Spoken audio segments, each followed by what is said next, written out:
estrechad vuestra fila,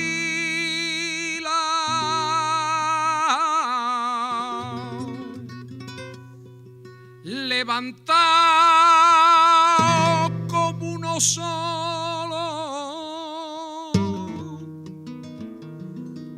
al encuentro de la roja.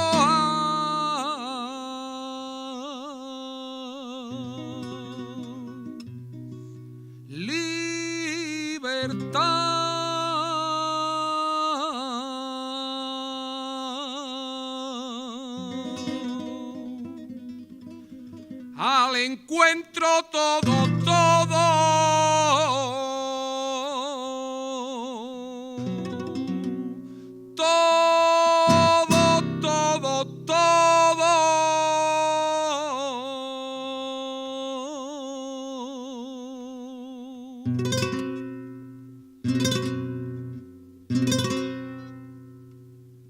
para una vida nueva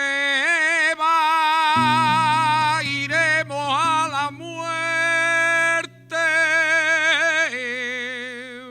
ya brillará la aurora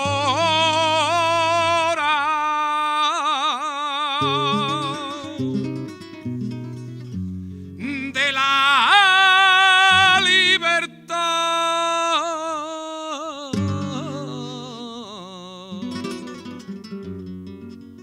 Marchar, obrero, marchar,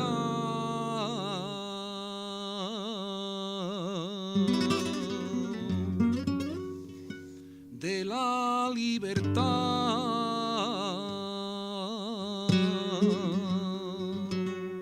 Marchar, obrero, marchar.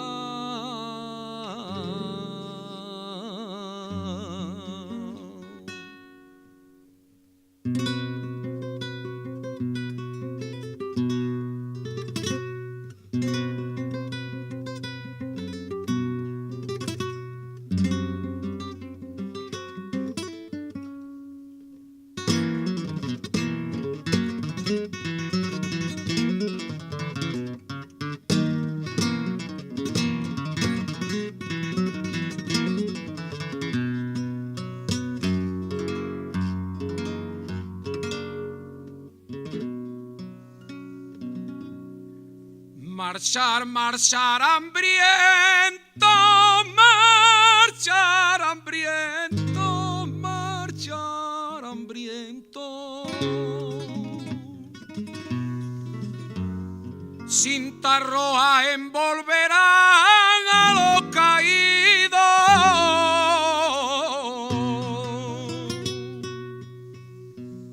a los caídos, y la tierra será nuestra, será nuestra,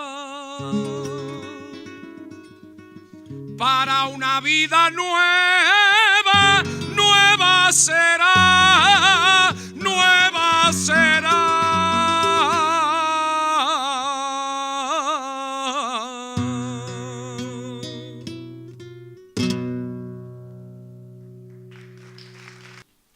Esta conmemoración, hay que decir que llega en un momento actual en el que la gente, a través de la movilización en la calle, está aclamando un cambio en el sistema económico, social y cultural. Por eso, hoy decimos, más fuerte aún, que la Revolución Rusa para nada es pasado.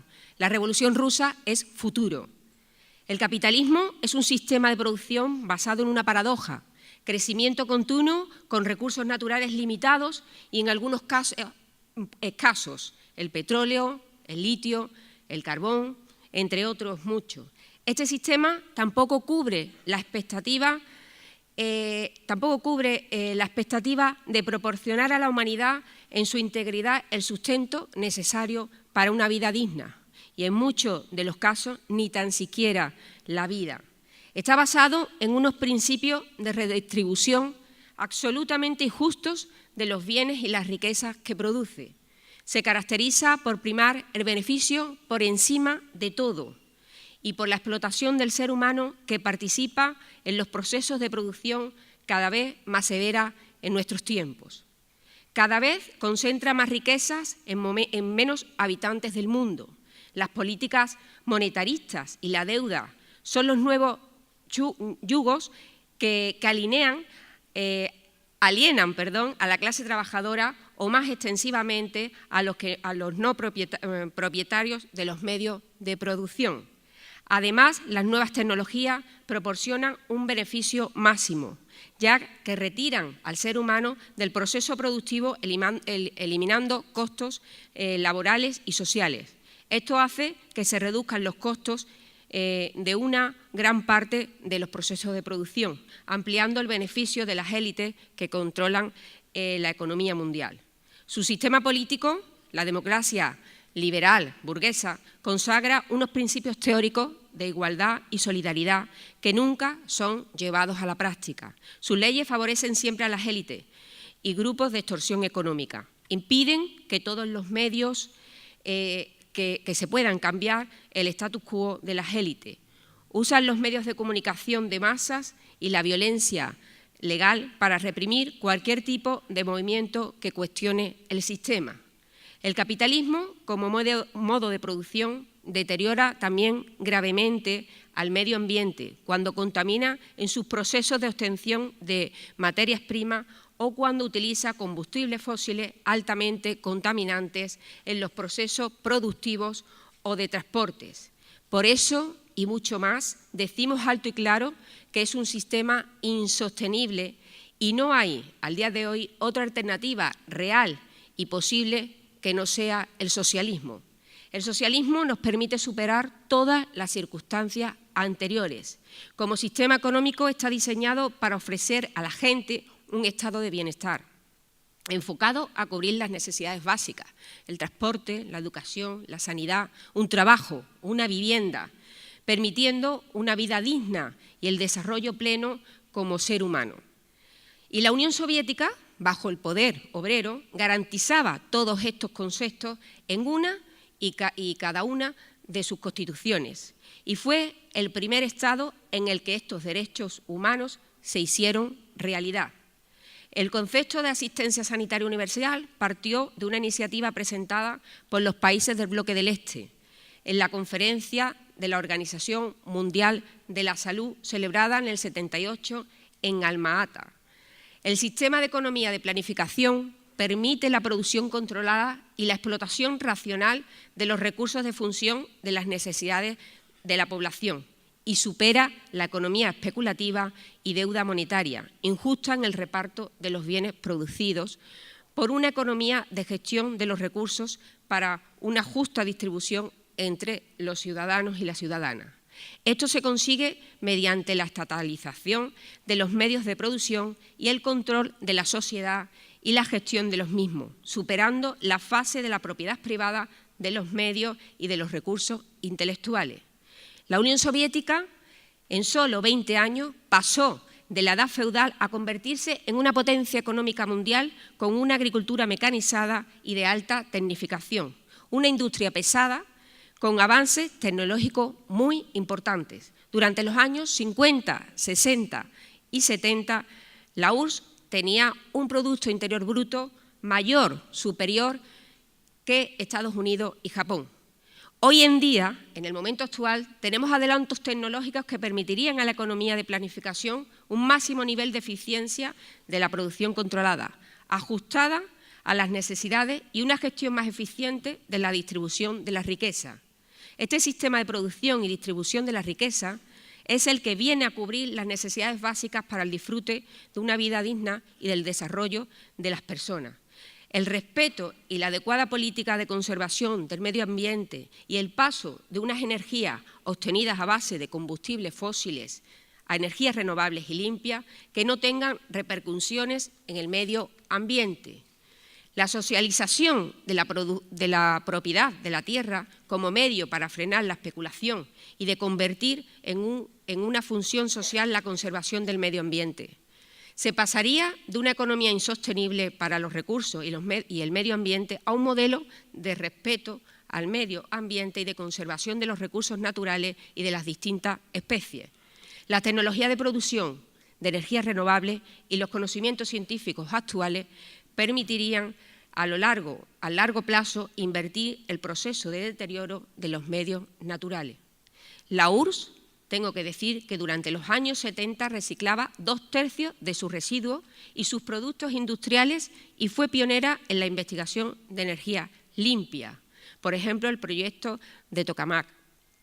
Como conclusión, podríamos afirmar que ante la nueva revolución tecnológica que se está produciendo y que se está retirando al ser humano de los procesos productivos, administrativos y también comerciales, solo la propiedad estatal de los medios de producción y de la propiedad intelectual permitiría el verdadero poder político de la gente y un reparto justo de los bienes y de los beneficios derivados de los avances científicos y tecnológicos. Estos son algunos logros, hay muchos más que se consiguieron con la Revolución Rusa y el socialismo. Le pese a quien le pese, nunca se ha conseguido nada parecido ni tan siquiera igual.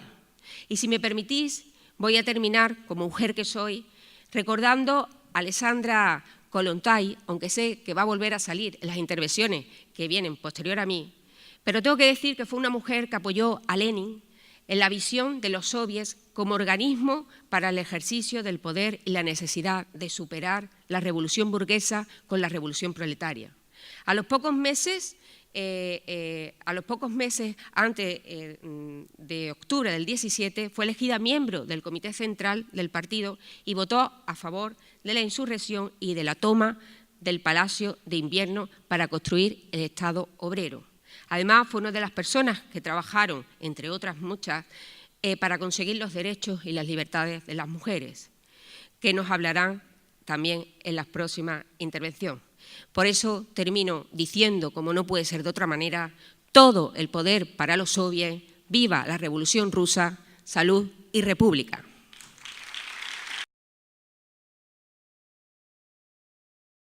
Что такое советская власть? В чем заключается сущность этой новой власти, которой не хотят или не могут понять еще в большинстве стран? Сущность ее, привлекающая к себе рабочих каждой страны все больше и больше, состоит в том, что прежде государством управляли так или иначе богатые или капиталисты, а теперь первый раз управляют государством. Притом в массовом числе как раз те классы, которых капитализм угнетал. Даже в самой демократической, даже в самой свободной республике, пока остается господство капитала, пока земля остается в частной собственности, государством всегда управляет небольшое меньшинство, взятое на 9/10 из капиталистов или из богатых. Первый раз в мире власть государства построена у нас, в России, таким образом, что только рабочие, только трудящиеся крестьяне, исключая эксплуататоров, заставляют массовые организации, советы, и этим советам передается вся государственная власть. Вот почему, как ни клевещут на Россию представители буржуазии во всех странах, а везде в мире слово «совет» стало не только понятным, стало популярным, стало любимым для рабочих, для всех трудящихся. И вот почему советская власть, каковы бы ни были преследования сторонников коммунизма в разных странах, советская власть неминуема, неизбежна и в недалеком будущем победит во всем мире. Мы хорошо знаем, что у нас еще много недостатков в организации советской власти. Советская власть не чудесный талисман.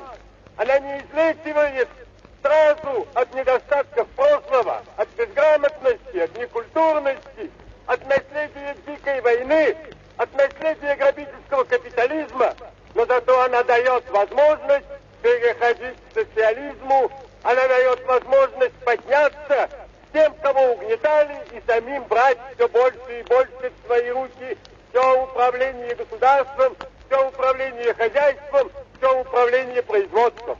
Советская власть есть путь к социализму, найденный массами трудящихся, и потому верный, y потому непобедимый. Creo que la Revolución Rusa es el hecho fundamental del siglo XX, no es el hecho inicial, puesto que el siglo se inicia con la Primera Guerra Mundial, pero es el hecho que condiciona el siglo XX. Decía Lenin que la revolución no se hace, se organiza.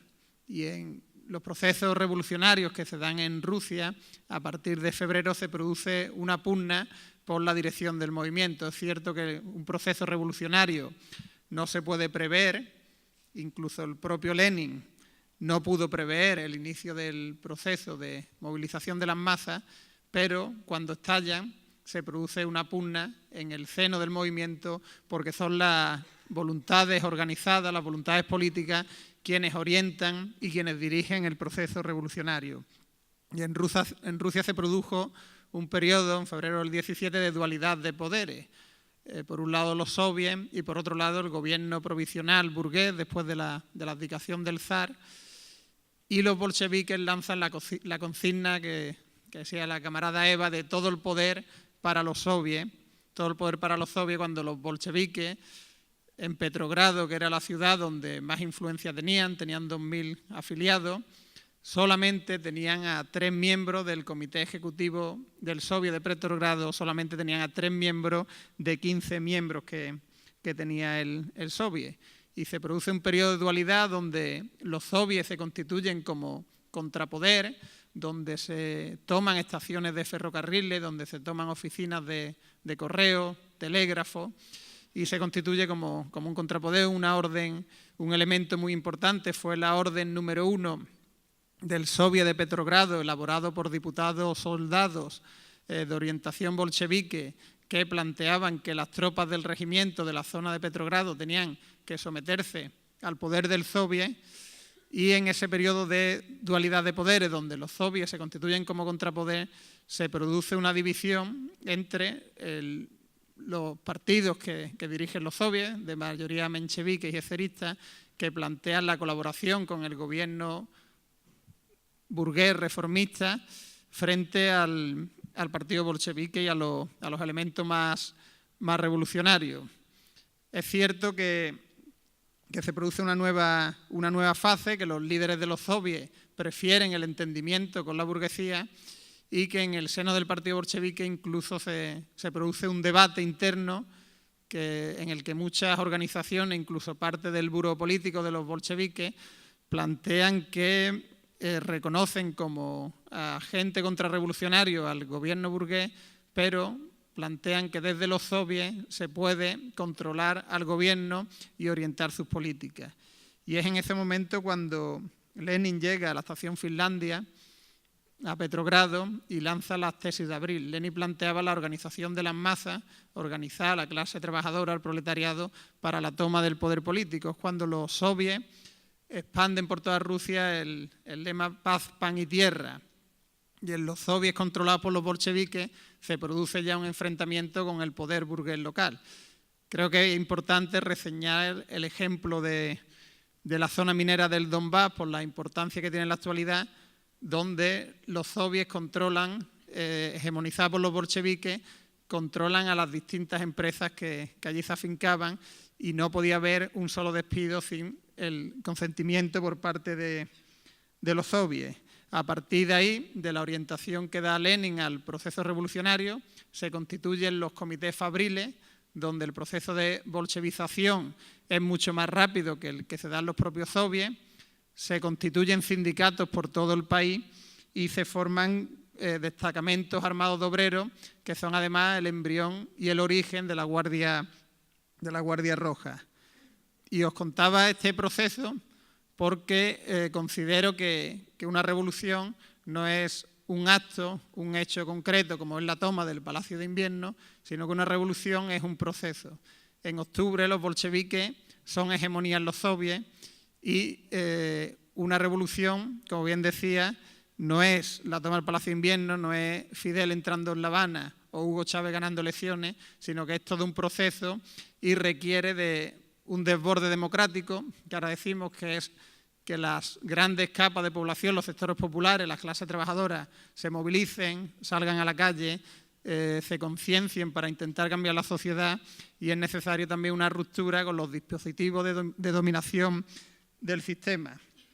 Y en octubre, efectivamente, los bolcheviques tenían hegemonía sobre los soviets, y en la importante reunión del Instituto Smolny aprueban la toma del poder político y se inicia la construcción del primer Estado obrero y socialista en el mundo. Hablar de Revolución Rusa hoy, en un acto que conmemora el centenario de la Revolución, es hablar, por ejemplo, de la jornada laboral de 8 horas, cuando hace 100 años Francia tenía 48 después de un proceso de huelga y el resto de países por encima de 50 horas semanales. Es hablar de la constitución del primer sistema público de seguridad social, es hablar de la Constitución del 36, del derecho al descanso, del derecho a las pensiones, del derecho a las vacaciones.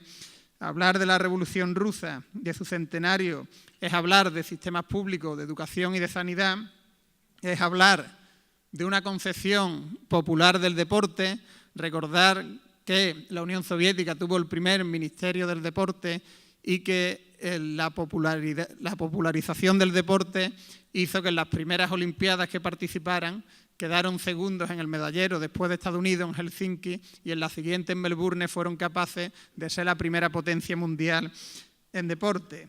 Hablar de Revolución Rusa es hablar de igualdad entre hombres y mujeres, es hablar de Kollontai, como decía la camarada Eva, y es hablar también de la anécdota de los comunistas y las comunistas españoles y españolas cuando viajaban a la Unión Soviética y venían sorprendidos por el grado de incorporación de la mujer en el proceso productivo y por la participación de la mujer en la fábrica. Hablar de revolución es hablar de derechos laborales en el mundo, es hablar de movimiento obrero y es hablar de comunismo. Y hablar de centenario de la Revolución Rusa es hablar también, compañeros y compañeras y camaradas, de la derrota del nazifascismo en la Segunda Guerra Mundial a manos del Ejército Rojo.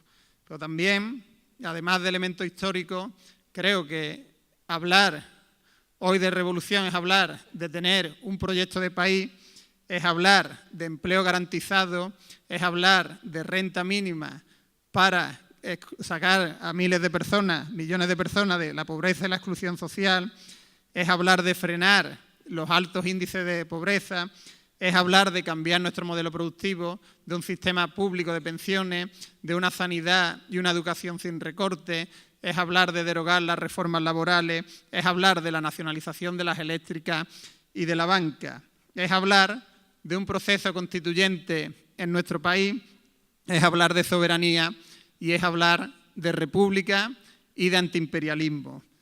Voy acabando, compañeros y compañeras, amigos y amigas y camaradas. Cuando hacemos actos en los pueblos, que después se produce un coloquio, es frecuente que haya personas que asistan al acto y que nos pregunten por la caída de la Unión Soviética. Yo creo, como marxista, entiendo que las revoluciones, los procesos revolucionarios, no están condenados a durar eternamente. Pero en este en particular, en el proceso de la Revolución Rusa, desde mi punto de vista, pienso que en su caída es cuando la clase trabajadora del mundo y de Occidente fundamentalmente consigue derechos, porque es en el tiempo que transcurre entre el inicio de la Revolución y la caída de la Unión Soviética se produce un salto en la historia que nos permite la adquisición de derechos a los trabajadores y trabajadoras que ahora nos están quitando. Creo que la Revolución Rusa es un capítulo más de un libro que tenemos que terminar, que es el libro de la Revolución, y que la Revolución Rusa fue un ejemplo, una guía, un ejemplo práctico de socialismo, pero es un libro inacabado, el libro de la Revolución y el libro que los y las comunistas hoy en el siglo XXI tenemos que continuar.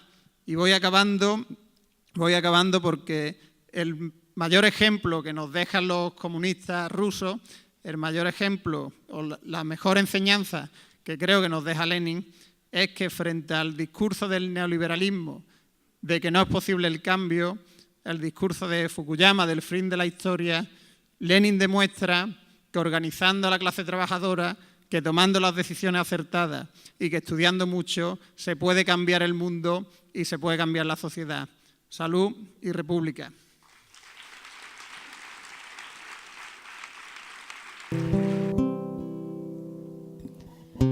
Recuerda que no fuimos un país sin jóvenes morían escribiendo en los muros, espadas como labios, palabras como puños, viejos tiempos de miedo y rebeldía, nuevos tiempos desnudos de utopía. Recuerda cuando abrimos las puertas del pecado, los libros, las mordazas, los secretos guardados, las ideas prohibidas y el corazón helado, viejos tiempos de miedo y rebeldía, nuevos tiempos desnudos de utopía, viejos tiempos de miedo y rebeldía, nuevos tiempos vestidos de utopía.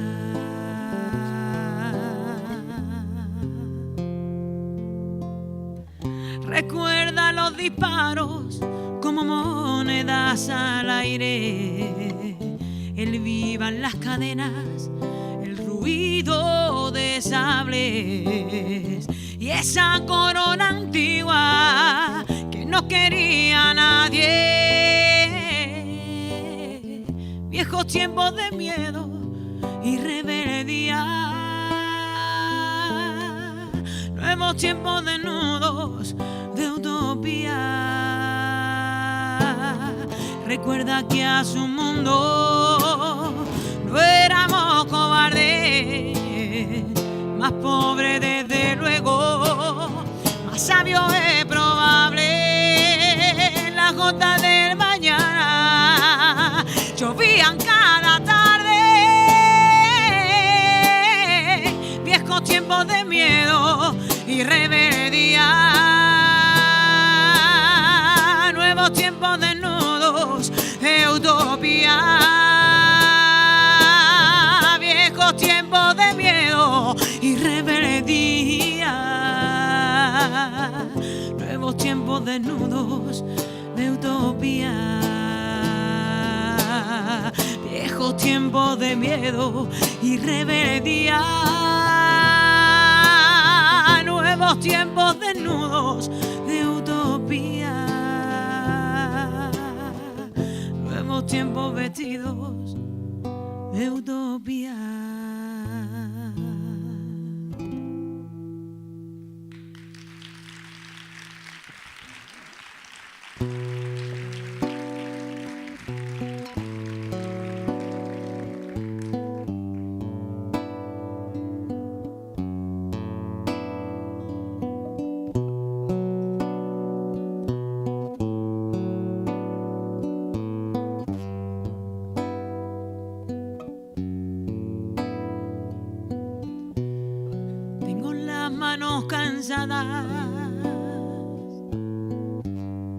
Y el alma en alerta.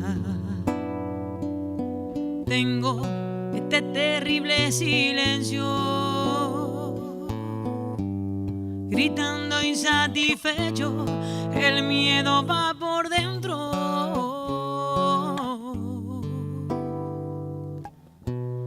Tengo las manos cansadas,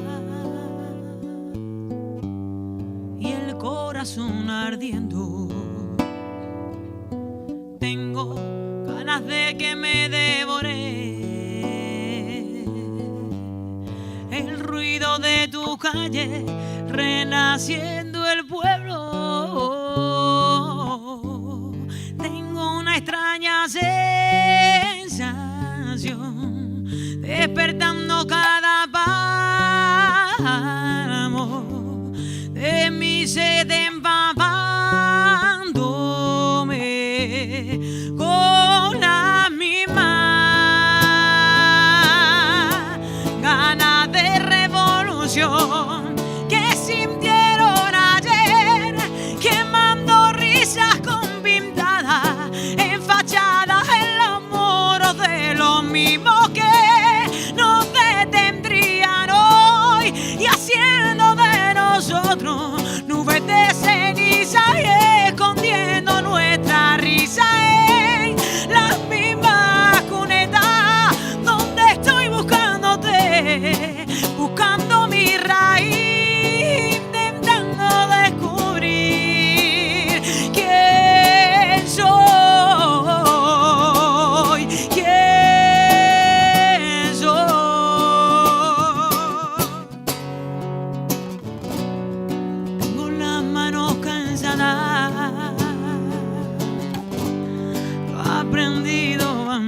pasos.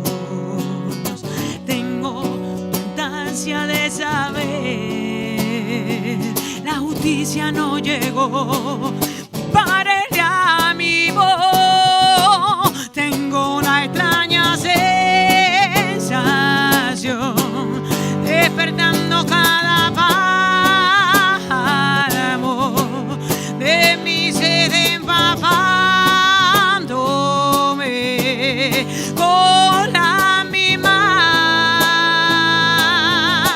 ganas de revolución que sintieron ayer, quemando risas con pintadas en fachadas en los muros de los mismos que nos detendrían hoy, y haciendo de nosotros nubes de ceniza y escondiendo nuestra risa en las mismas cunetas donde estoy buscándote, buscando mi raíz, intentando descubrir quién soy,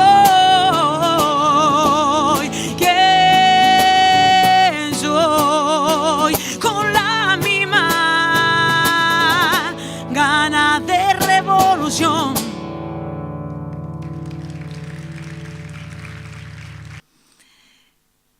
En primer lugar, quería agradeceros que estéis hoy aquí en esta fiesta de conmemoración, donde hemos intentado transmitir un mensaje que sirva como una esperanza y como una antorcha que nos guíe. Y a mí me corresponde hablar del papel que jugaron las mujeres en la Revolución Soviética. Porque dicen por ahí que la revolución comenzó un 23 de febrero, pero no es cierto. Por aquellos días, el calendario juliano difería en 13 días del occidental. Y si echáis la cuenta, el día que empezó la revolución fue un 8 de marzo, el Día de la Mujer Trabajadora. Había amanecido un día frío y soleado. Apenas había organizado mucho para ese día. Un reparto tostavillas, alguna asamblea. Pero en los barrios de Petrogrado, a comienzos de enero, empezó a faltar el pan. Desde el inicio de la guerra, el precio del carbón se había quintuplicado y el de los alimentos se había multiplicado por 7. El pan era la única comida y los niños se morían de hambre. Ese mes de 1917, el 47% de la clase obrera de Petrogrado eran mujeres.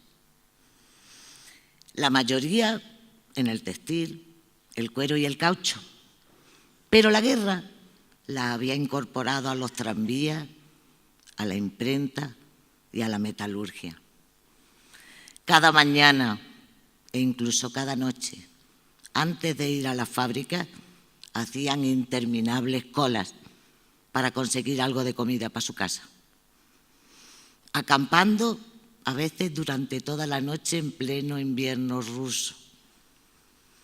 En esas colas y en esas acampadas, como bien decía un informe de la policía secreta del zar, las mujeres aprendieron a insultar a Dios y al zar, pero más al zar. En ese ambiente, las mujeres del textil del barrio de Vibor decidieron aquel 8 de marzo declararse en huelga. Llenaron las calles y en su recorrido, fábrica tras fábrica, iban llamando a las obreras y a los obreros a que se unieran. Se calcula que más de 90.000 participaron en aquella jornada de huelga. Al día siguiente, el movimiento siguió. Exigían pan, paz y libertad, abajo el zar. Surgen los enfrentamientos con la policía, aparecen los temidos cosacos. Las obreras los rodean formando una cadena humana y les dicen: nuestros esposos, padres y hermanos están en el frente, nosotras aquí, soportando el hambre, la carga de trabajo, las humillaciones y los abusos. Ustedes también tienen madres, esposas, hermanas, hijos. Exigimos pan y el fin de la guerra. Los cosacos no atacaron. A partir de ahí, cada vez que había una carga, las mujeres sin miedo penetraban entre las filas de soldados, cogían sus fusiles y les pedían que abandonaran a sus jefes. Muchos de ellos, entre avergonzados y conmovidos, se unían. Entre febrero y octubre, la participación de las mujeres fue en aumento. El 16 de marzo, una reunión de obreras de 4 fábricas deciden convocar a las mujeres para su lucha específica dentro del proceso revolucionario. A primeros de abril, 40.000 mujeres toman las calles de Petrogrado para pedir el derecho al voto. En mayo, las lavanderas protagonizan la primera huelga contra el gobierno provisional, reclamando aumento de salario, jornada laboral de 8 horas y mejores condiciones laborales. El 20 de junio de 1917 le arrancaron al gobierno provisional de Kerensky el compromiso de permitir el voto a todas las mujeres mayores de 20 años en la futura Asamblea Constituyente. Las bolcheviques, Goncharskaya, Eugenia Bosch, Inés Armand, Nadia Krupskaya y Alejandra Kollontai dieron discursos, organizaron reuniones y colaboraron estrechamente en la organización de la revolución. La emancipación de las mujeres para los bolcheviques tenía 4 pilares básicos. El primero, la unión libre. El segundo, la liberación a través del trabajo asalariado. El tercero, la socialización de la labor doméstica. Y por último, la extinción de la familia como unidad de reproducción y consumo. La Revolución Rusa otorgó conquistas para las mujeres que hasta entonces no había tenido ningún país. Pero esas conquistas no os las voy a contar yo. Ahora voy a callarme porque lo va a contar esa maravillosa mujer que es Alejandra Kollontai. Товарищи работницы, долгие века женщина была угнетена и бесправна.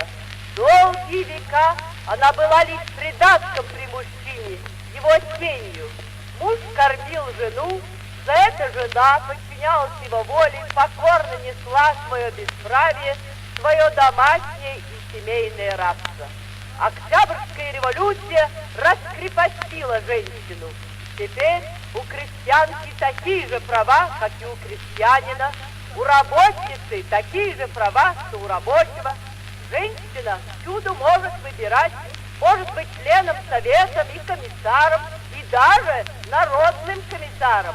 Но если по закону женщина равноправна, то жизнь еще не раскрепостила женщину. Работница, крестьянка еще в кабале у домашнего хозяйства, еще рабыня в своей собственной семье. Задача рабочих сейчас наладить жизнь так, чтобы снять время, заботу о детях с плеч женщины, чтобы облегчить работницы и крестьянки кабалу домашнего хозяйства. Рабочий класс заинтересован в том, чтобы раскрепостить женщин и в этих областях. Рабочий должен понимать, что женщина такой же член пролетарской семьи, как и он сам, Ведь женщина трудится наравне с мужчиной. Треть всех богатств на земле созданы руками женщин. В Европе и Америке числится 70 миллионов работниц. В коммунистическом обществе женщина и мужчина должны быть равноправны. Без равноправия женщин нет коммунизма. На работу же, товарищи работницы, беритесь за свое раскрепощение. Стройте ясли, дома, материнства, помогите советам налаживать общественные столовые, помогите коммунистической партии построить новую светлую жизнь. Ваше место в рядах тех, кто борется за раскрепощение трудящихся, за равенство, за свободу, за счастье ваших детей. Ваше место, работницы-крестьянки, под красным революционным знаменем мирового победного коммунизма.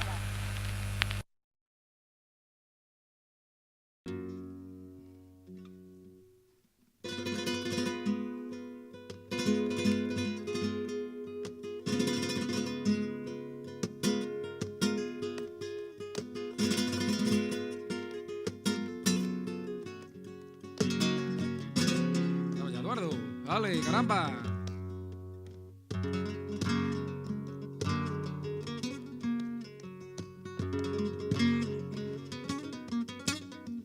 Eso es.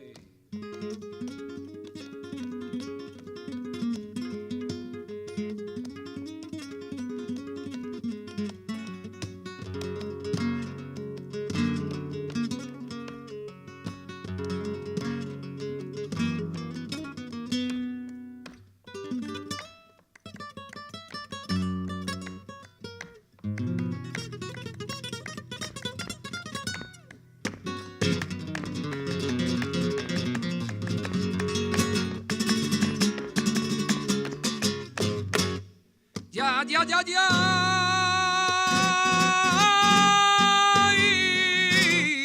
Ay, ay, ay, ay, ay, tran, trao, tran, tran, tran, trao.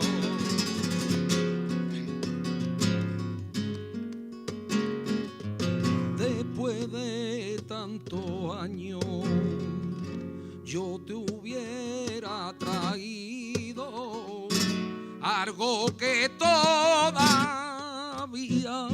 me he dado, traerte para tu hermosa frente que no hubiera yo traído. Una ola azul de caí, un clavel de Sevilla, hay un mirto,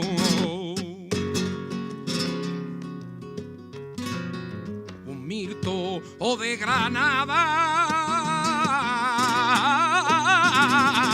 una piga del cielo de Castilla, que no hubiera traído, que no hubiera yo traído para tu heroica frente, para tu hermoso pecho, para tu heroica frente, para tu hermoso pecho, que no hubiera yo traído.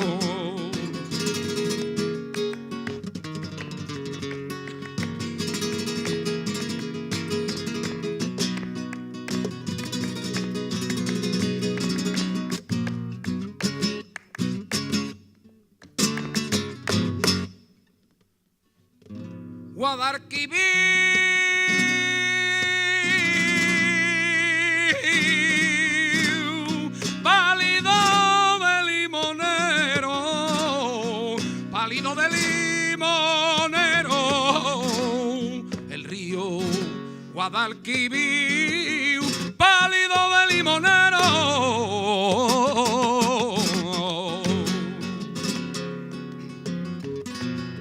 del río Duero,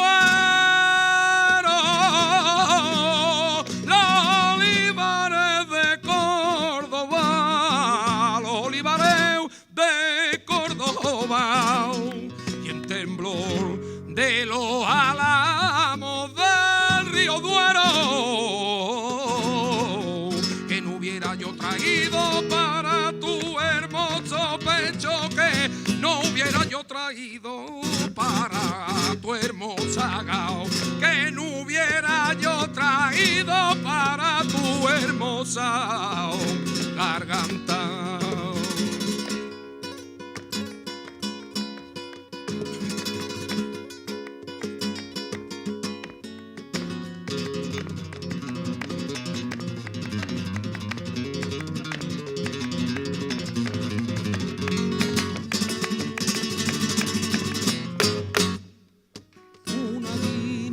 De nieve, Florida del Guadarrama,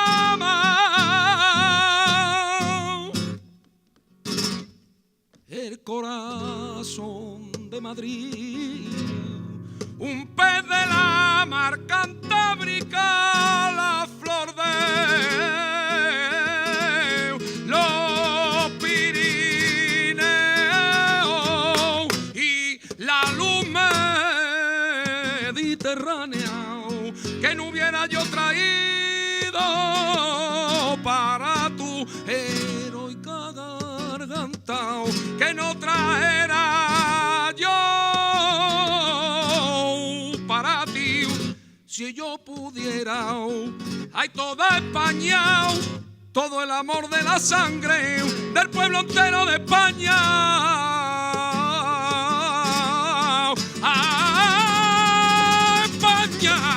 Todo el amor de la sangre del pueblo entero de España.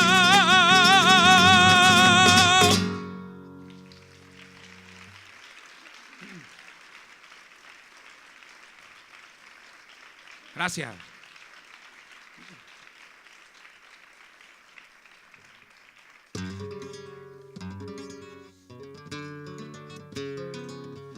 Bueno, decir unas pequeñas palabras para dar las gracias al partido y a los camaradas que hay aquí por haber contado conmigo, con mi presencia y con mi cante para amenizar un poco este acto tan bonito que es el centenario de la Revolución. Decir que, escuchando antes entre cajas a los compañeros que han hablado de la Revolución, de las cosas que pasaron, que hicieron y todos los temas, ha hablado, creo que el compañero que estuvo antes, Bustamante creo que fue, habló de la gente que iba y veía lo que había allí, cuando volvían hablaban de lo que estaba pasando, de la igualdad, de las cosas, ¿no? Entonces, hablando esto que estaba hablando, me estaba acordando que cuando grabamos este poema, que es de Rafael Alberti, que lo hemos metido por Cantiña, por Aires de Cádiz, un aire que le venía muy bien por ser él del puerto de Santa María. Él escribió este poema y se llama El Retorno. Fue un poema que escribió cuando él fue allí, cuando volvió y vio lo que había allí y añoraba de su España, ¿no? Y escribió ese poema gracias a que fue allí y vio la igualdad y la forma que había allí, que lo quería él para su país, ¿no? Que no podía estar tampoco dentro de su país. Bueno, eso en torno a lo que es este poema. Y ahora, para terminar un poco mi cante y... bueno, luego volveré a hacer algo, pero por lo pronto, para terminar aquí el momento voy a hacer unos tangos también de dos poetas, uno español como es granadino Javier Egea y otro Berto Bres. Son unos tangos en aires de romance y nada, espero que os guste y muchas gracias.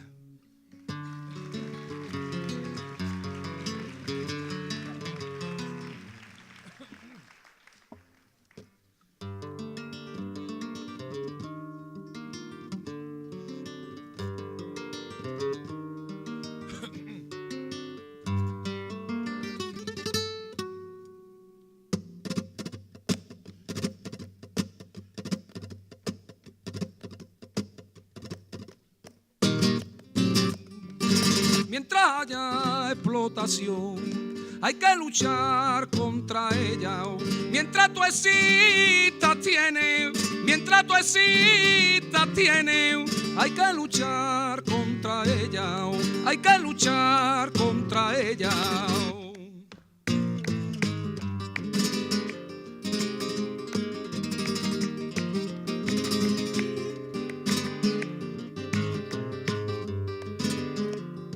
venimos a contarle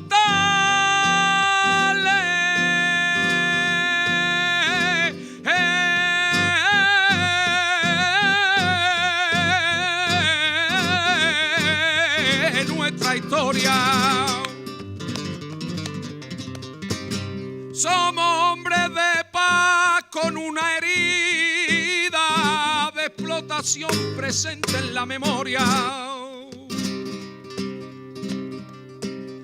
De explotación presente, hay presente en la memoria.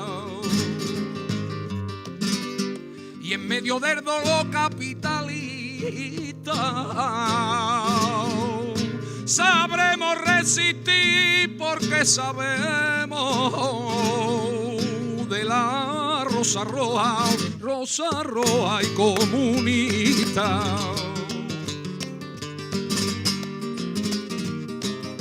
Para que todo cambie,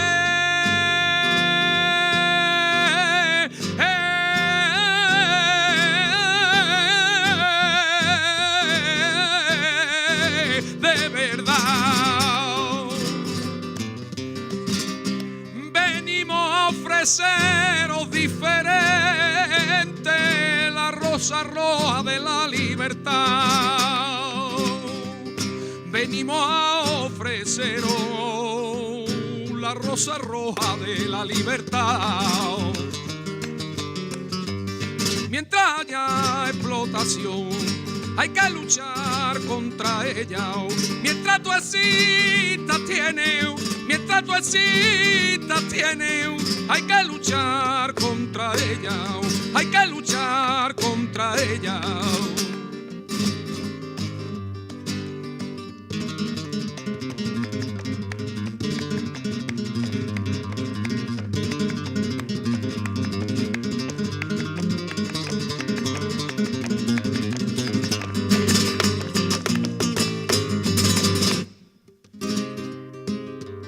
Los débiles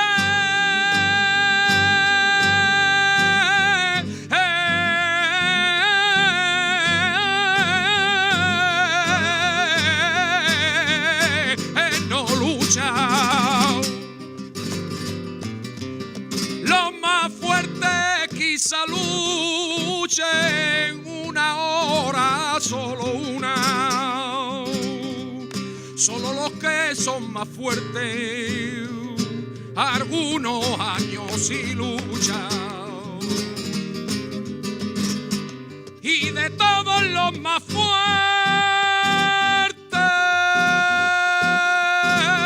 ay, ay,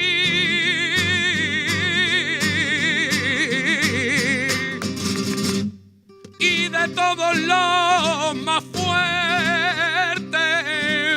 todita subí a luchar,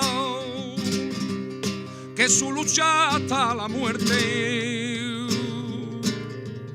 que su lucha hasta la muerte, y de todos los más fuertes es su lucha hasta la muerte.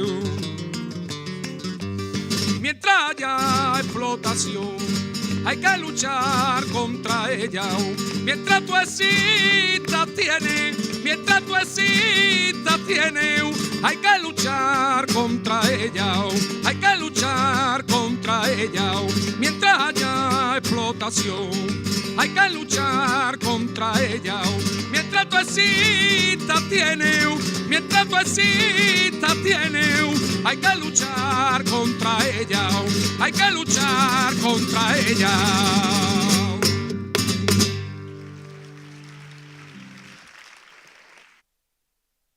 Lo cierto es que no es una tarea tan sencilla como parece a priori, es lo fundamental, porque a menudo ha sido un aspecto o que bien se ha obviado o que por el contrario se ha tratado de forma casi sacralizada.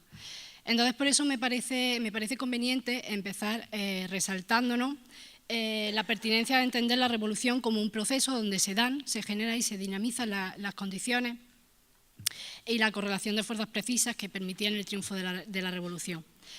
Y como hoy debemos seguir haciendo la lectura en estos términos para enfrentarnos a la tarea revolucionaria. pero sobre todo porque es en este marco donde podemos valorar el papel de la juventud obrera.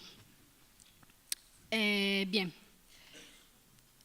no cabe duda que la juventud obrera ha sido siempre un motor de cambio y que jugó un papel fundamental tanto en la etapa prerevolucionaria como revolucionaria, así como en la edificación del nuevo Estado y de la sociedad socialista, o como pilar fundamental e imprescindible del Ejército Rojo.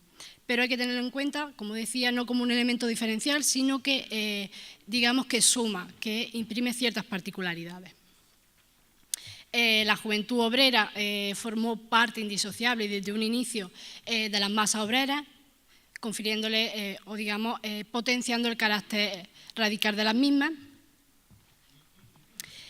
y que ejerció de vanguardia del movimiento. El bolchevismo desde temprano también se caracterizó, ¿no?, por aglutinar consigo a los elementos más jóvenes y conscientes.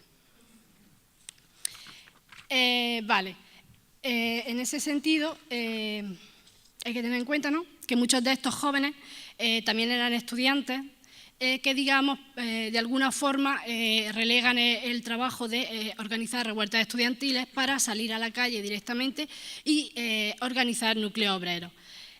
Quizás en la etapa prerevolucionaria y durante 1905, cuando más nítido se puede ver este papel, aun entendiendo siempre esa composición heterogénea de clase que caracteriza al estudiantado y que realmente no podíamos hablar de una inclusión de la juventud obrera y campesina, pero que de alguna forma, por decirlo, saltan de la aula a las calles para sumarse y organizar a las masas obreras. Ejemplo de ello es el propio Lenin.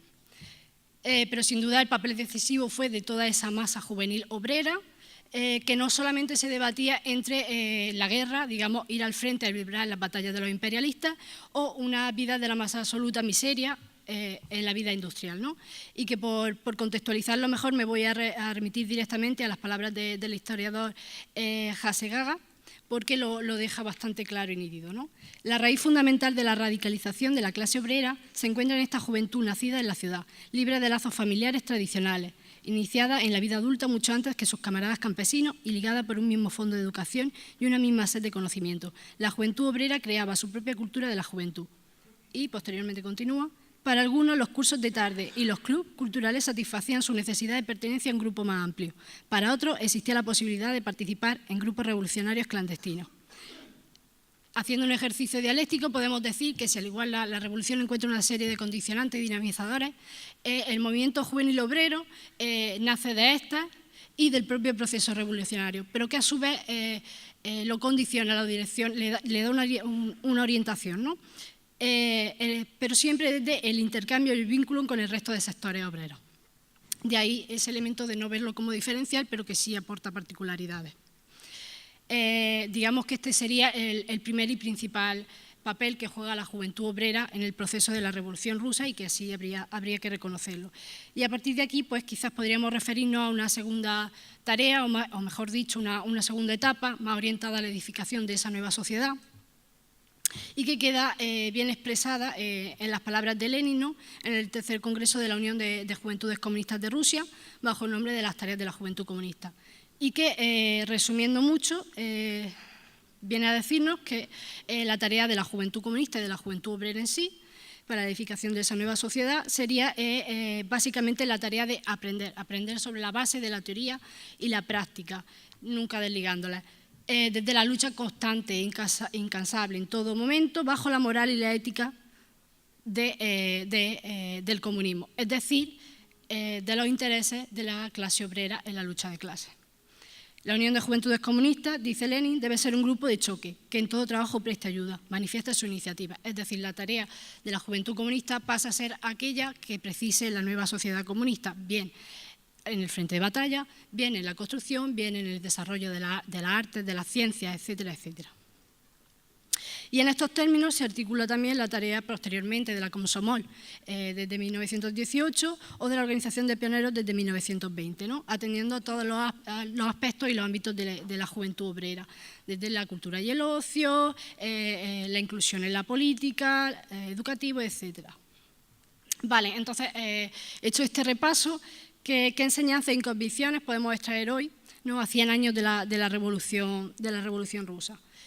Serían muchas y quizás no podríamos estar aquí todo el tiempo. Yo voy a resumirme fundamentalmente a tres cuestiones que desde mi punto de vista son claves o que nos pueden dar cierta orientación, ¿no? La primera sería que la juventud sigue siendo y siempre ha sido, ¿no?, un motor de cambio, ¿no? Tiene ese papel clave para cualquier proyecto revolucionario y que en ese proyecto revolucionario debe ejercer una función de vanguardia, atendiendo siempre a los distintos ámbitos y aspectos de la vida de la juventud de la clase obrera, pero que en ese papel de vanguardia y debe hacerlo siempre desde el intercambio y el vínculo directo con el resto de sectores de la masa obrera, al igual que debe darse entre juventud y partido. En segundo lugar, pero no por orden de prioridad, la necesidad de pasar de la teoría a la práctica y viceversa constantemente, en suma de aprender, pero hacerlo desde la organización y la intervención sobre lo concreto para elevar la toma de conciencia, hacer saltar las contradicciones del sistema, organizar la ofensiva. Y mantener la convicción y la voluntad política de una orientación revolucionaria. La historia nos muestra que, como decía Mao, una sola chispa puede incendiar la pradera. Así que sepamos leer el crecimiento de la hierba, seamos la chispa que la prenda, porque si la juventud es quien construye hoy el mañana, es la hora de que tomemos las riendas de nuestro propio futuro. Gracias.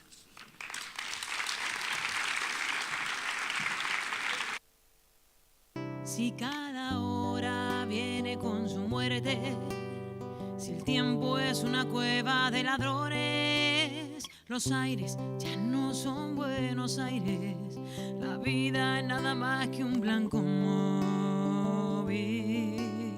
Y usted preguntará por qué cantamos, si nuestros bravos quedan sin abrazos. La patria se nos muere de tristeza y el corazón del hombre se hace añicos antes que explote la vergüenza. Y usted preguntará por qué cantamos. Cantamos porque el río va sonando y cuando el río suena, suena el río. Cantamos porque el cruel no tiene nombre y en cambio tiene nombre su destino. Cantamos por el niño y porque todo y porque algún futuro y porque el pueblo. Cantamos porque los sobrevivientes y nuestros muertos quieren que cantemos y nuestros muertos quieren.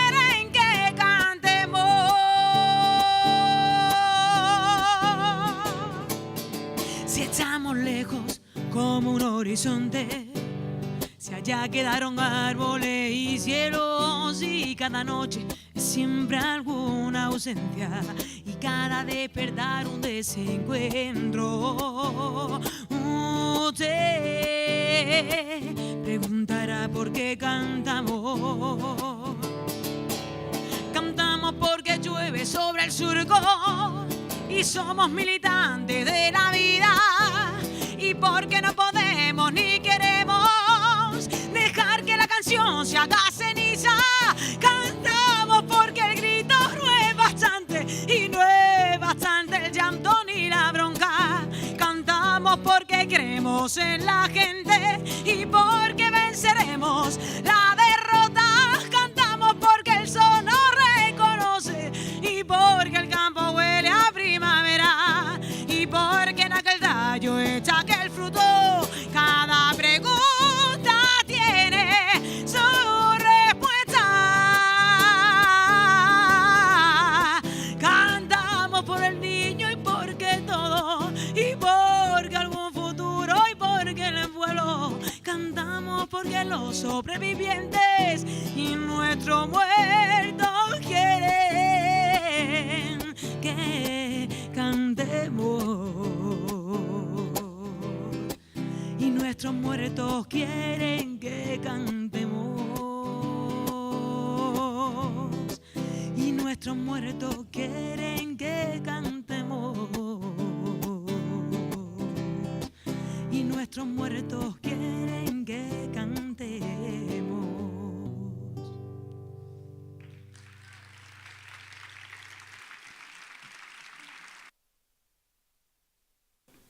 modestamente es la primera vez, y tengo que hacerme la autocrítica quizás, que escucho a Lenin, la voz de Lenin y la voz de Kollontai. Nunca es tarde, pero sí lo hemos leído.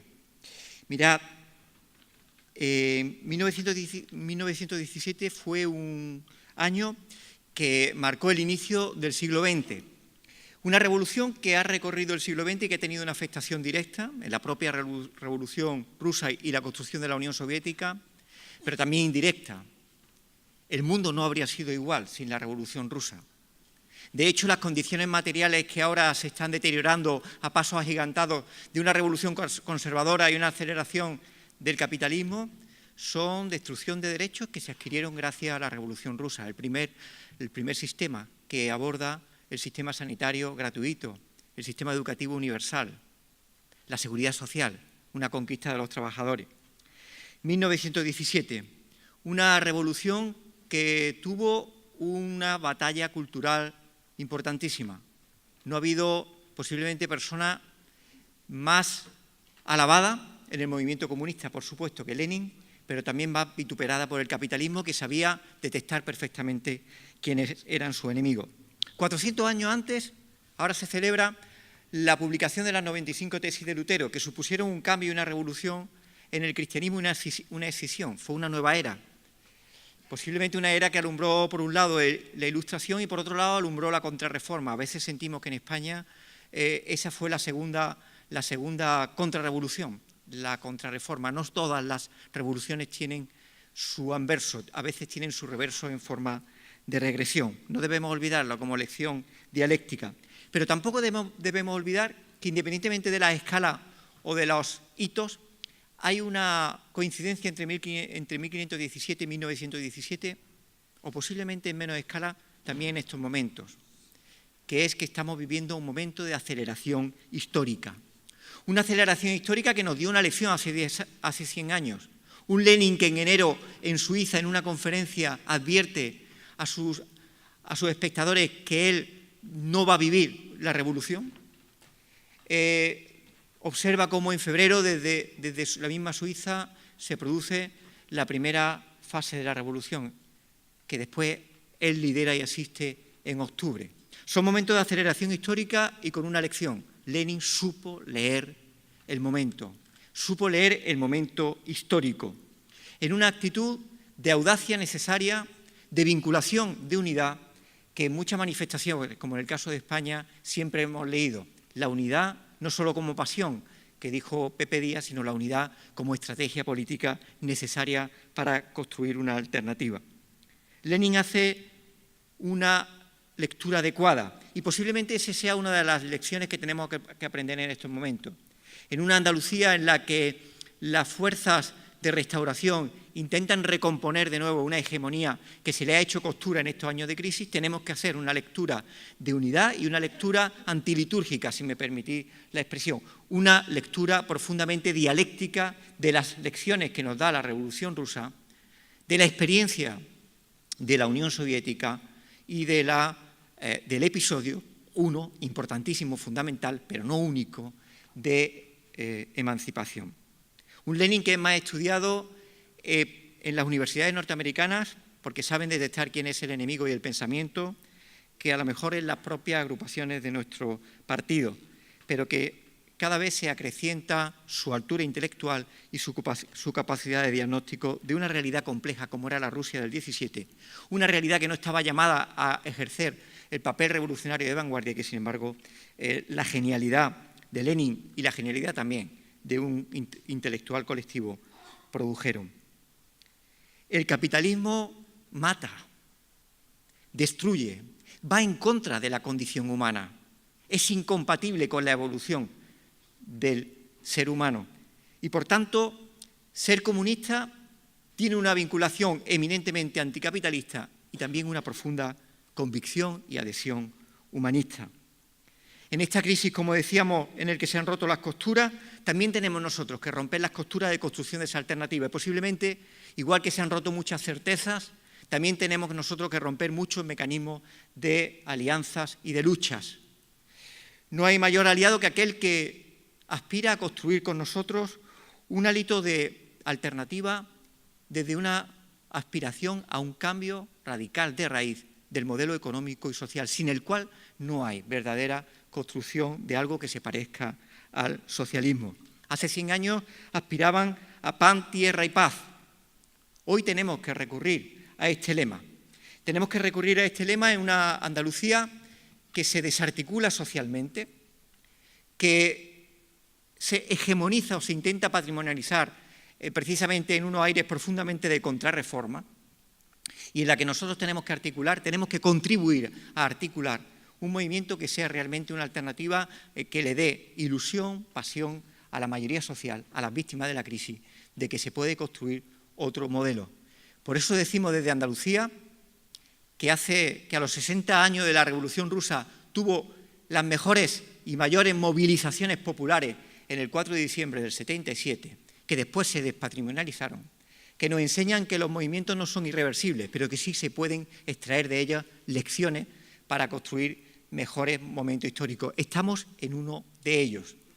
Y nos toca, en ese instrumento, en este momento, en esa reflexión de la lectura de la propia Revolución Rusa, nos toca en este rincón, quizás demasiado periférico, a veces demasiado periférico con respecto a los grandes movimientos sociales que se producen en el mundo, nos toca el papel histórico de contribuir desde el Partido Comunista de Andalucía a articular una alternativa que diga salud y república, pero que también reivindique el socialismo. Buenas noches.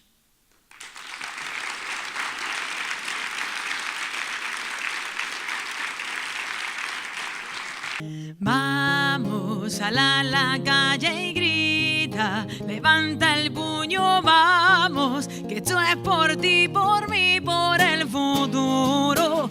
Vamos a la calle y grita, levanta el puño, vamos, que esto es por ti, por mí, por el futuro. Seguiré con esa fuerza que lucha y derrota a los traidores que robaron tantos años de memoria. Seguiré con las ideas que aprendí de Carlos Marx, de la mano del obrero, destruyendo al capital. Lo que no puedo hacer es quedarme aquí sin decir nada. Prefiero armarme con mi cara y caminar hasta vencer, y caminar hasta vencer. Vamos a la calle y grita, levanta el puño, vamos, que esto es por ti, por mí, por el futuro.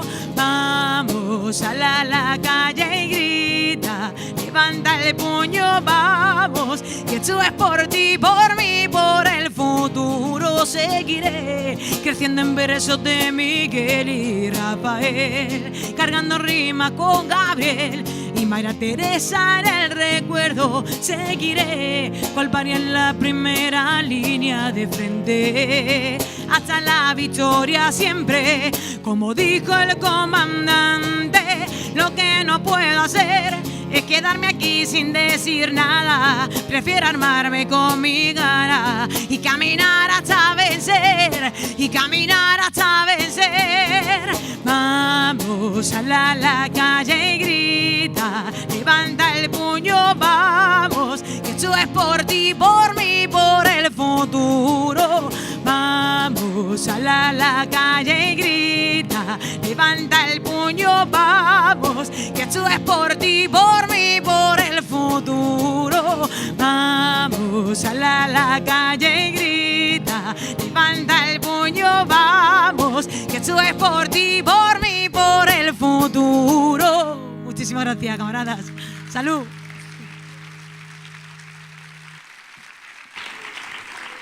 ¿Qué tal, camarada? Me venía riendo porque justamente no había mirado las 4 anotaciones que tenía de las reflexiones que os quería decir hoy y me acordaba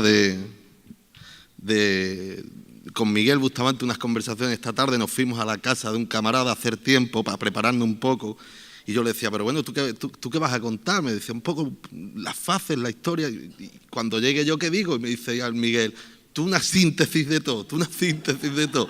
Y me viene a la cabeza, pues bueno, un poco Eva Oliva hablando, ¿no?, de las propuestas, Bustamante de la propia historia, distintas fases, Paula, ¿no?, que lo ha hecho además muy, muy épico, ¿no?, el papel de la mujer en aquel momento, Teresa, la importancia siempre de la juventud en un proceso revolucionario.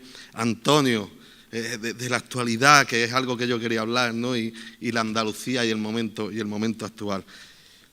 Te he hecho la síntesis, Miguel. Yo estoy muy agradecido y me he emocionado, ¿no? Que en un momento tan importante al final, como en el que nos encontramos, que estamos capaces desde el partido de montar un acto para celebrar el centenario y ser capaces de al final tener un encuentro, compartir opiniones, compartir ideas y ver de qué forma también somos capaces al final de abrir nuestros propios procesos, ¿no?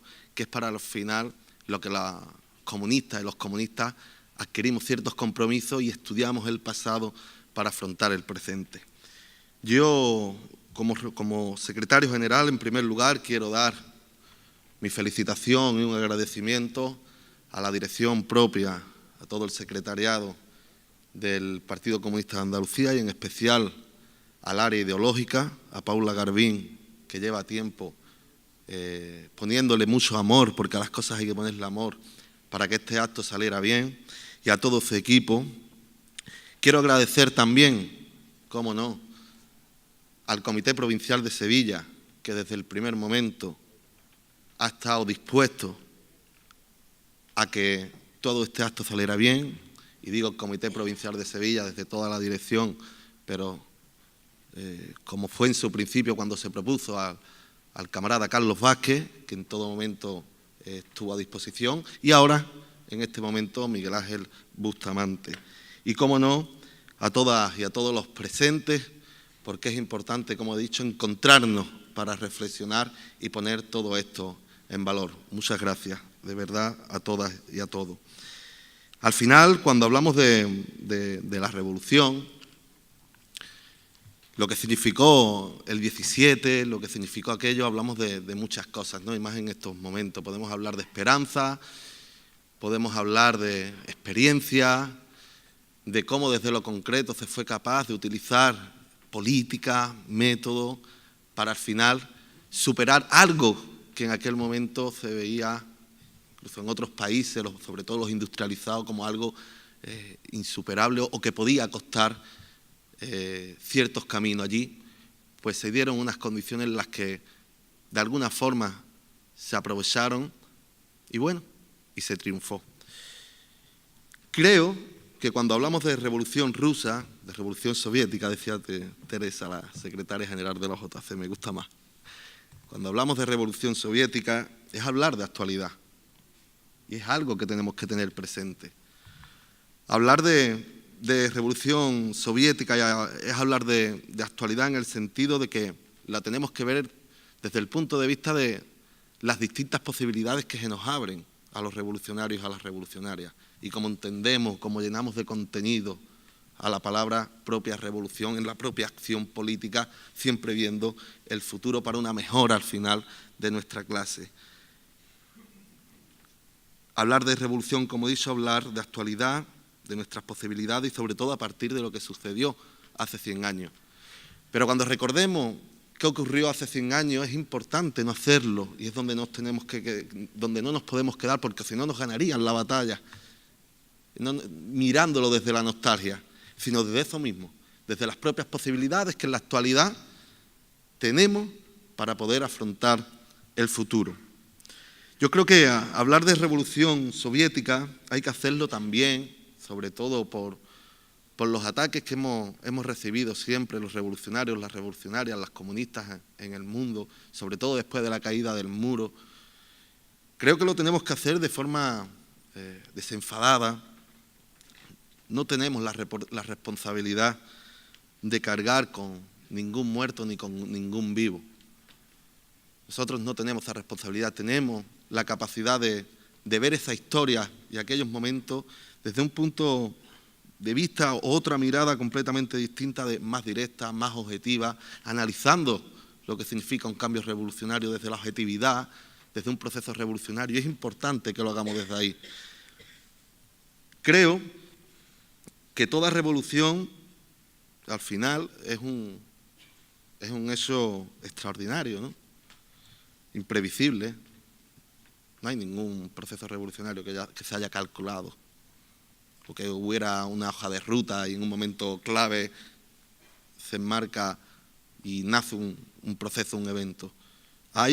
Creo que Bustamante lo decía claramente, hay un proceso donde se dan pasos adelante, pasos atrás y donde se van generando además ciertas condiciones. Es, como he dicho, extraordinario, imprevisible, poco frecuente, pero sí es una sumatoria al final de sucesos, ¿no? De sucesos que no se repetirán nunca, nunca, ni en el mismo espacio, ni en el mismo lugar, ni en el mismo tiempo, pero sí, a la vez, son hechos que son inevitables. Y es ahí, en esos momentos, cuando tenemos que ver, lo plantea me gusta, un leninista, el vicepresidente de Bolivia, estas reflexiones, Álvaro Linares, cuando dice que hay un momento en que él llama las tolerancias morales de los gobernados se rompen frente a la de los gobernantes. Y una vez que se rompen estas, ante esos gobernantes, estas tolerancias morales, es cuando estamos delante de un proceso revolucionario. Y hemos conocido muchos momentos. Lo importante es que ante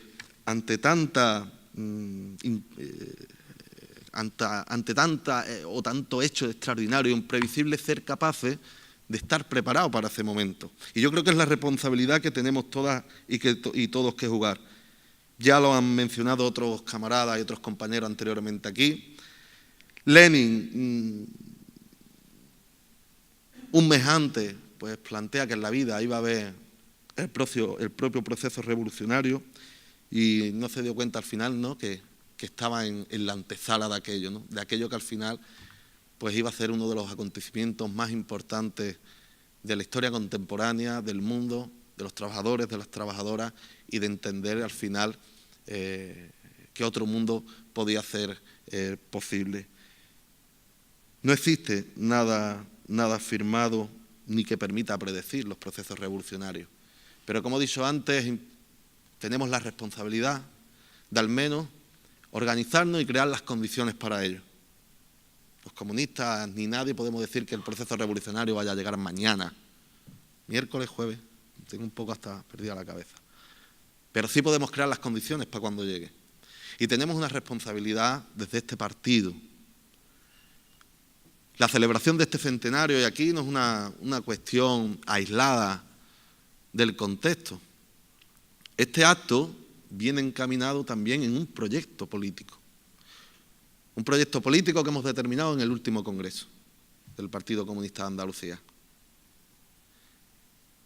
Un proyecto político que yo definiría, se lo escuchaba hace poco a otra gente, el partido levadura. Yo creo que son claves para entender cómo generamos esas condiciones y no dejar esto que estamos celebrando aquí en la nostalgia. El partido levadura. Comentábamos esta tarde allí en la casa, preparando la intervención un poco, Miguel, ¿verdad? Hablábamos de me dijiste 26.000 los bolcheviques, ¿no? En el momento en el que salta todo, para lo que significaba aquello, ¿no?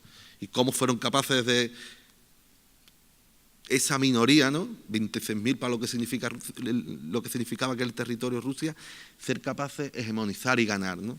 Y ahí la importancia de las claves de Lenin, desde sus principios y el método, para poder dar en ciertas claves que crearan esas condiciones de el momento inesperado que él nunca llegó. El partido levadura es aquel en el que desde la minoría cuantitativa, somos capaces de emerger desde abajo y hegemonizar para crear esas condiciones y ganar. Y ahí es muy importante en el partido de levadura la cuestión ideológica y lo que tenemos que ir fortaleciendo para que no se quede este momento del 17 en la nostalgia. Y es un partido que sea capaz de formar en todo momento a sus cuadros. Un partido que analiza, que estudia, que es capaz de dibujar un escenario de futuro a través de sus propios análisis. Un partido que tiene en todo momento una propuesta concreta a un problema concreto y con una solución elaborada de forma colectiva. El partido que estudia, el partido que se forma, el partido que desde lo colectivo es capaz de hacer análisis que al resto o a la gente que intentamos de alguna forma convencer, somos capaces de darle la propuesta concreta.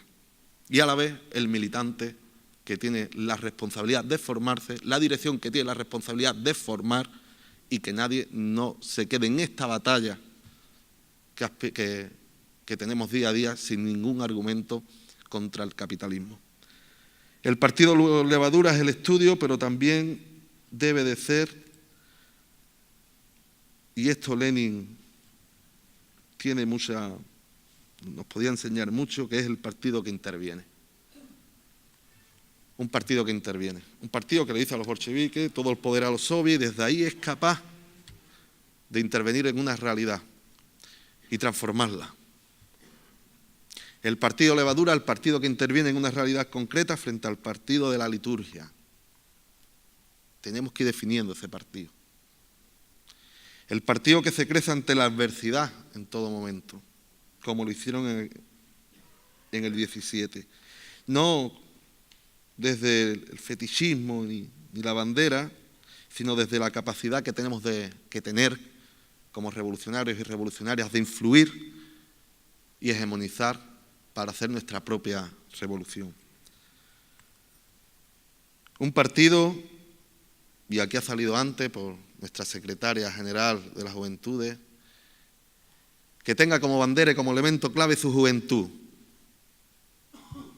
En estos momentos, si no queremos dejar al 17 en la nostalgia, es muy importante la responsabilidad que tiene que tener el partido con sus jóvenes, porque necesitamos ir dotándonos constantemente de cuadros jóvenes que sean al final los que vayan renovando la estructura del partido y tenga más facilidad de ir creando esas propias condiciones de las que hablaba antes. Y por último, un partido como bloque. Un partido como bloque. La unidad como eje vertebrador. La unidad como eje vertebrador. Si en estos momentos tenemos la responsabilidad, la tarea concreta de los objetivos que nos hemos marcado desde el Partido Comunista, que además es algo vigente en el método, de estudio, de análisis, de intervenir realmente en la realidad concreta, allá donde existe una injusticia, que cuida a sus jóvenes y que además esté unido, volveríamos a ese concepto que hablaba al principio de hablar de la Revolución Soviética es hablar de actualidad. Porque estamos en unos momentos donde desde lo que sucedió hace 100 años existen posibilidades, y es lo que tenemos que seguir transmitiendo, de poder cambiar el curso de la historia como lo hicieron otros compañeros y compañeras, sobre todo en aquel escenario y en aquel momento concreto. Somos una fuerza con historia, que hemos sido además capaces de enfrentar cualquier adversidad en nuestro país, y ahora mismo estamos en un momento, yo lo defino que lo que hemos estado diagnosticando como crisis de régimen o crisis orgánica, en un momento como si fuera una serie, ¿no?, estas de televisión, que empieza en el 2008, y en la salida del régimen aquí estamos en el último capítulo, que no significa que sea la última guerra, no, después hay que seguir. Pero ahora mismo hay un debate importante en nuestro país que tenemos que batallar, la reforma o la ruptura. Se va a abrir un escenario importante de confrontación entre dos bloques, el monárquico, el reformista y el rupturista. Y es ahí donde desde la praxis política, desde la convicción de la herramienta que tenemos en nuestras manos, que no es nuestra, sino que es de las que vienen de los que vendrán después, que es el Partido Comunista, tenemos que tener la responsabilidad de utilizarla en este momento de la mejor manera posible.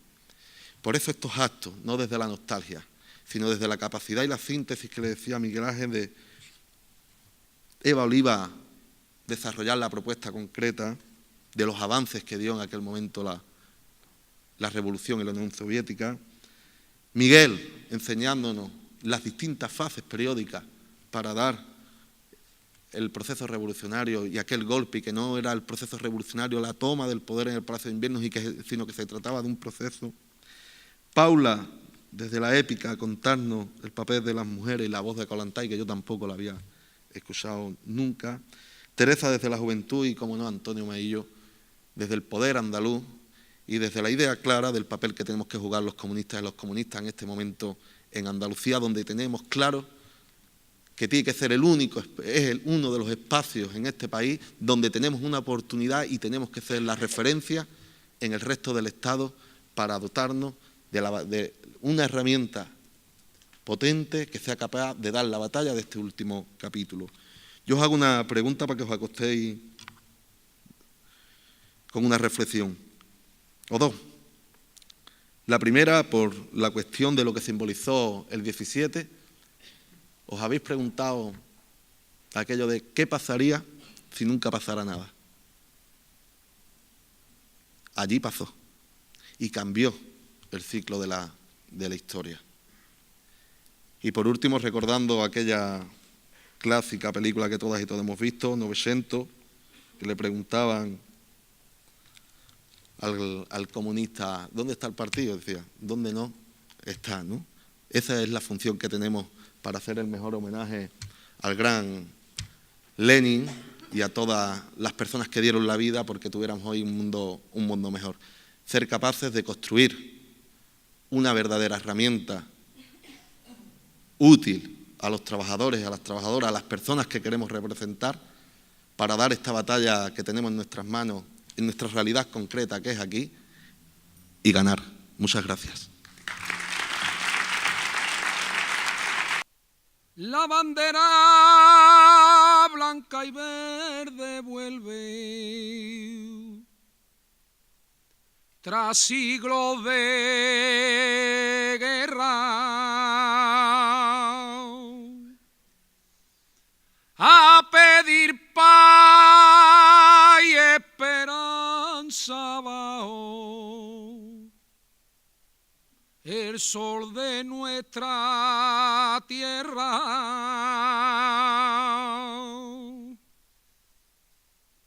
Andaluces levantaos pedir tierra y libertad,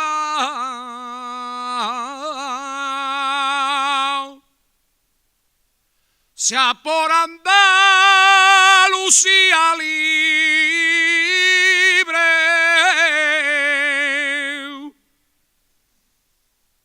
los pueblos y la humanidad.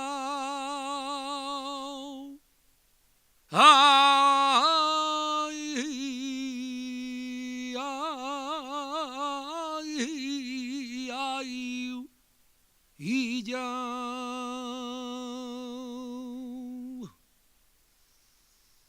los andaluces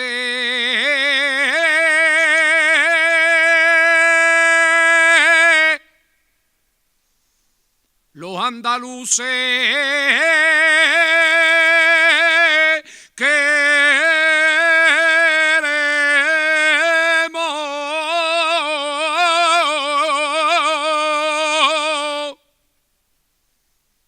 volver a ser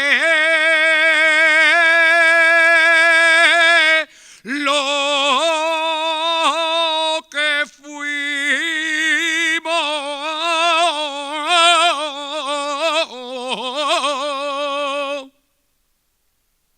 hombres de luz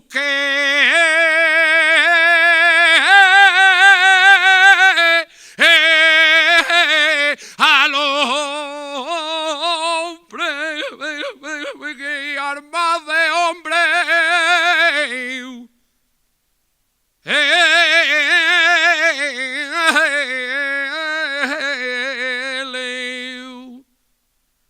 dimos.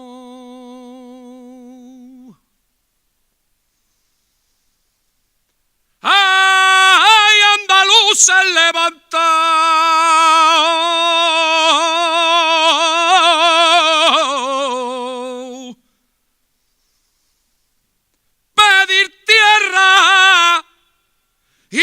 libertad.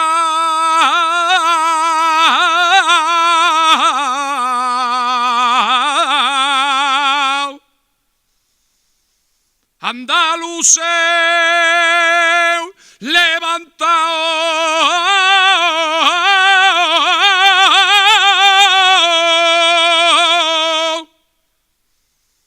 pedir tierra y libertad,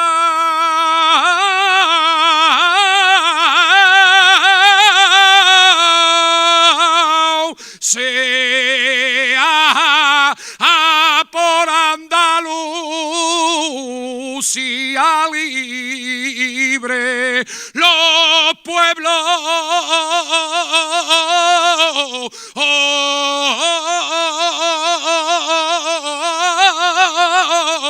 y la humanidad.